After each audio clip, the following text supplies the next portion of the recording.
alternative material selection for the base architect for review. On our Tuesday progress meeting, he argued the Mixom seals aren't up to spec. He complained that those seals are inferior because air leaks, glass blowout, fancy hotel. Hey, guess what? I was building shit before he was born. Anyway, I managed to get the Mixom seals ordered. I bypassed the architect and talked directly to corporate. Savings. We'll be installing the exterior windows in environmental in a week, and he will never know. I'm so convinced the glass and seals will hold up that I'm gonna take a rocket launcher, test it on those. Shut a stupid architect. Folsom out.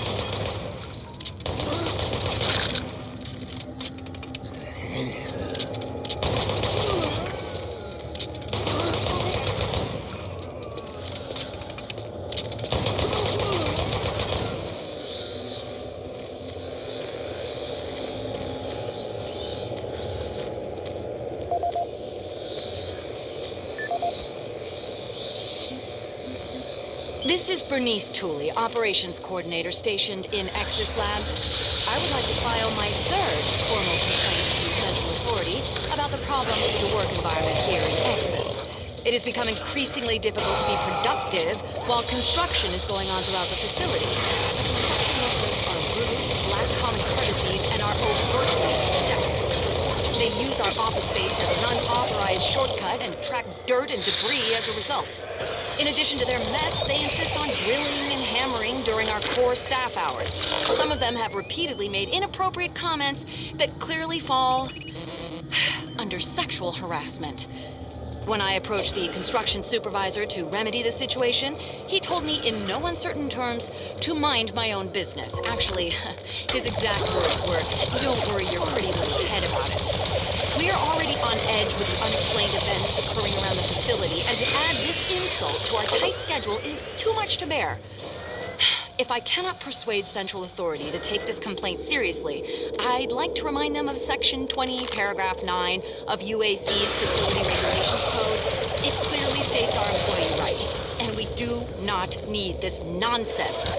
I suggest you reprimand the individuals responsible and take adequate measures to ensure it doesn't happen again. Do not make me log additional complaints. Bernice Tooley, signing off.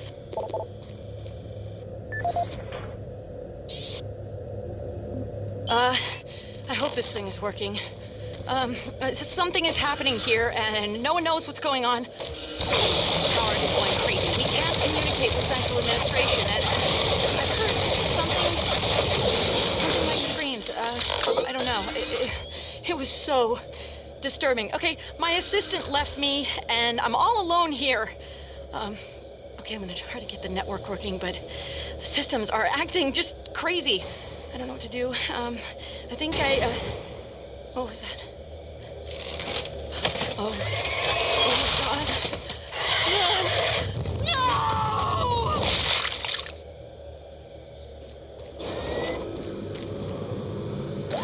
Excellent.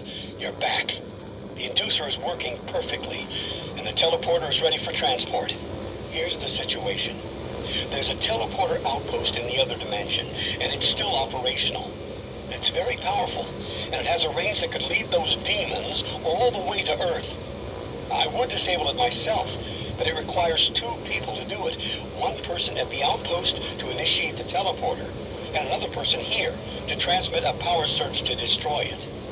I know it's a lot to ask, but you'll need to go to the other dimension, find the remote outpost, and initiate the startup sequence. You're our only hope of defeating this evil. I've got the teleporter ready to go. All you need to do is go into the chamber and initiate the sequence.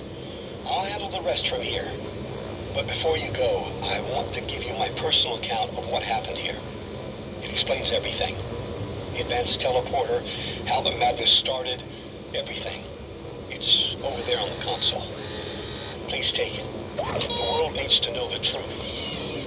And good luck. Decontamination process started.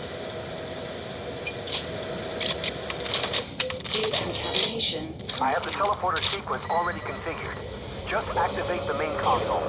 When you reach the outpost, I'll be Systems able to communicate activated. with you. Teleportation will commence in T minus 3, 2, 1.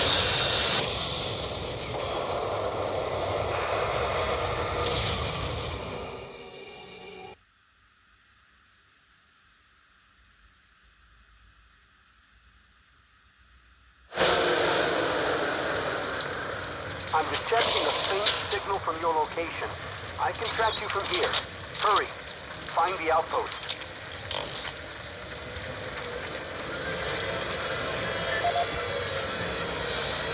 This is Bernice Tooley, Operations Coordinator stationed in Exis Labs.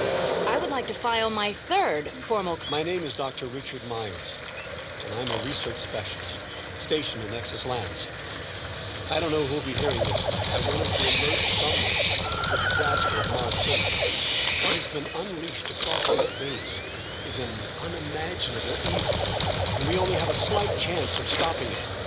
The research I participated in was the next step in teleportation. To give context to the research, back in 2115, UAC researchers discovered an ancient Martian civilization. At the earliest base, they found a magical teleportation device. It was non-functional, and all attempts to start it failed. It took many years, but the researchers managed to learn enough from the device and other wall parts to reverse engineer it. The first prototype teleporter, codenamed Project Mercury, was built in Delta Labs and became operational in 2015. This teleporter was only capable of short distance travel and limited quantities of matter electronics. It only teleported single test subjects, small animals, and chimps usually, across the world. Once testing intensified and technical data increased, we were able to establish more powerful teleporters. In Delta Labs Sector 3, Project Gemini managed to increase teleportation across greater distances. In addition to the increased range, we wanted to begin transport and bringing science forward. It was during this stage we began to see the opening of these portals to that strange dimension. Our scientific curiosity overruled the obvious warnings, and under Dr. Malcolm McTruger's direction, we continued experimenting. On Project Apollo, the engineers developed a room-sized teleporter in Delta Lab Sector 4. It was capable of teleporting a small-sized team to destinations on this new dimensional plane. The expedition teams began exploring, setting up small research outposts. We could only teleport small equipment to the Delta 4 teleporter, and this condition frustrated Dr. McTruger. Soon after the success of Project Apollo, plans were drawn and work executed on a new facility, Exis Labs. At Exis Labs, the goal was to produce a large teleporter, similar in scale to the one at Earth. It would be powerful enough to transport large, even drop ships, and eventually ships interstellar travel. McTruger was so impatient on seeing results from this research, he had the engineers start work on the teleporter once the facility reached 75% completion. We had expedition teams set up a teleporter outpost in the other dimension to link up with Exis. It was at this time I began investigating the strange stories I heard over at Delta Labs. I managed to hack undetected into McTruger's personal logs. What I found scared me to the core. McTruger became obsessed with the findings. He started strict experiments regardless of human cost. His logs revealed principles of science and how to turn evil powers into good like that. More recent books detailed how demons contacted him through his dreams, offering him unimaginable powers. But they demanded he find a way to help them reclaim Earth. This other dimension was hell itself. At the time I realized that Kruger had started the invasion. Since the Exis teleporter hadn't reached sufficient functionality, I assumed that Kruger decided to launch the demon invasion on Mars without it. However, Intel Outpost teleporter is operationally ready, and it's only a matter of time before Kruger decides to use it. I'm going to try to reach Chief Engineer Rhodes in the Inpro facility to deploy power to Exus, and with a little luck, create a big enough power surge to destroy it from here. I can only pray God. For my part, hope to get things right. Save my soul. Richard Myers, signing off.